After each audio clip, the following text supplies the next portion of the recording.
This is group 6 and this is our magnetic levitation system project for feedback control.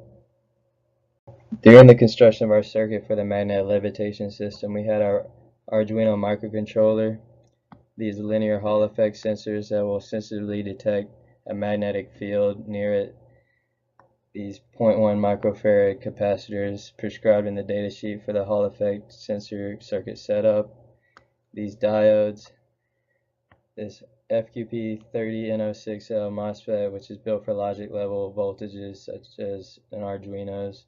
We had our solenoid and also neodymium magnets that would affect our linear Hall sensors. So when we started to design our control system, we first made a block diagram so that we could understand what was going on and do all the numerical calculations to help us find our gain values. This is what the open loop system looked like. If we were to find the open loop poles, they wouldn't have been on the left-hand side of the plane, making it unstable. So when we did all the calculations to see what would be needed to move the poles into the left-hand side of the plane, we decided that a PD controller would be the best thing for us. We decided not to have an integral component because it would be unneeded. Some other things that we needed were to make sure that the system was really fast, because if it wasn't fast enough, there was no way it could keep up with keeping the object in the air. We also included this disturbance force right here to make sure that if we were to ever knock it in midair, it would stay put. So basically, we're going to do a really quick overview of the setup that we have going on for our levitator. So everything begins over here at the Hall sensor. The Hall sensor is, of course, sensing the magnetic field at the placement of the Hall sensor. And the magnetic field will be actively changing as the magnet attached to our object is moving up and down. So here's the supply voltage to the Hall sensor of 5 volts. And here's the varying output voltage of the Hall sensor. And of course, again, it's depending on what magnetic field the Hall effect sensor is sensing from the object in the air. So this varying output voltage is going to go all the way to Arduino in the analog 1. And then depending on what the Arduino is reading analog 1, and depending on what code we have in the Arduino, it's going to sense the error from our set point and then output at digital out 5 a pulse width modulation. And this is going to travel all the way down to our MOSFET gate. So depending on what this pulse width modulation is, will depend on how much current this MOSFET lets to the solenoid. So here's our power supply, and this power supply is hooked up directly to the solenoid. And then on the negative side of the solenoid, then goes to the drain of the MOSFET. And this is where the MOSFET restricts current. Depending on this pulse width modulation output is going to change how much resistance this MOSFET has, therefore letting out different amounts of current to ground right here. And then also right here we have attached a diode so that whenever we turn the system off, current doesn't backflow and mess up our components.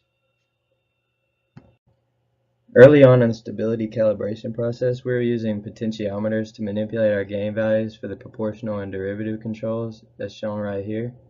And the way we had that in, we had these analog inputs right here that would be coded into our Arduino script, and then we would actually turn the dials of the potentiometer to change the gain values read by these analog inputs.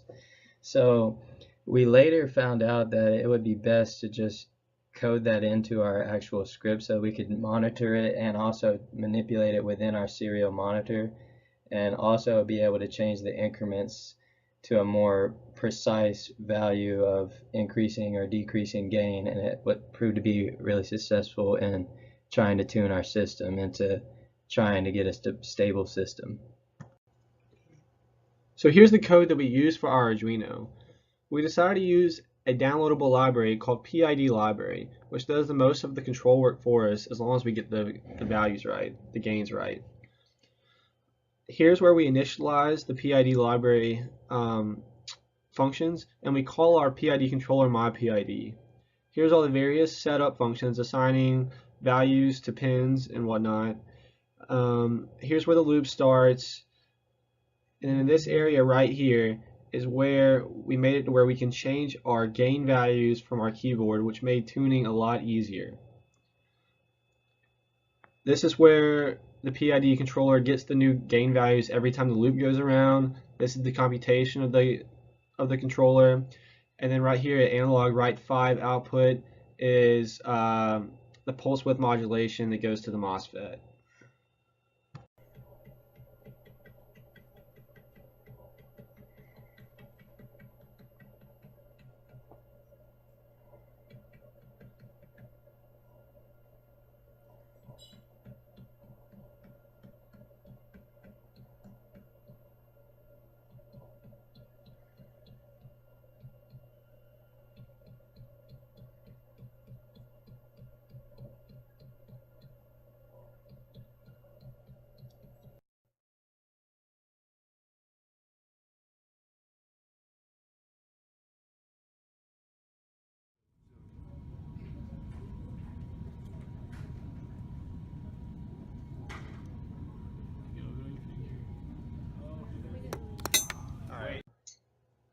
So when we went through our system and tried to find the specific issues that was causing the levitator not to stabilize, these are the main issues that we found. A big issue that we had was our sensor. At first we started off with one Hall sensor right underneath the solenoid. The issue with this was that every time the current in the solenoid would change, that would also reflect in our sensor. Therefore, our sensor would not show distance because it was constantly being affected by the varying magnetic field of the solenoid. So what we did now was we added a second Hall sensor. Well, when we added that to the top of the solenoid to subtract out the solenoid's magnetic field, therefore having our signal completely reflect changes in distance. However, we weren't able to make this happen in real time in our code. Therefore, we reverted back to one Hall sensor and we moved it to the very bottom of our stand. When it was at the bottom of the stand, it was out of the range of the solenoid's magnetic field. Therefore, the magnets on the object were the only thing changing the Hall sensor signal. We thought this would work well until we realized that the bottom of the object was constantly swaying, therefore going out of line with the Hall sensor, there again making our signal not accurately show distance. We also had a problem with gain values. Tuning the gain values was very hard, and we had no idea how specific these values needed to be for this to work. We were never able to successfully get gain values to stabilize it. However, we were able to achieve oscillations, but never without the help of our hands. We also had some concerns with the speed of our controller. We know that the Arduino is definitely capable of working in this project, but we have some doubts with the PID library. We set the sample time in the PID library as low as we could to the value of 0, but we can never be sure if it was actually fast enough or if it was our gain values. We also had an issue where the object would become magnetized from us attaching our neodymium magnets to it. Therefore, every time the object would get close to the bolt of the solenoid, it would naturally attract to it from its natural magnetic force rather than the varying current in the solenoid. That proved to be an issue when we were tuning gain values. Again, we were never actually able to find stabilization in our project, and it really could have been any one of these causes.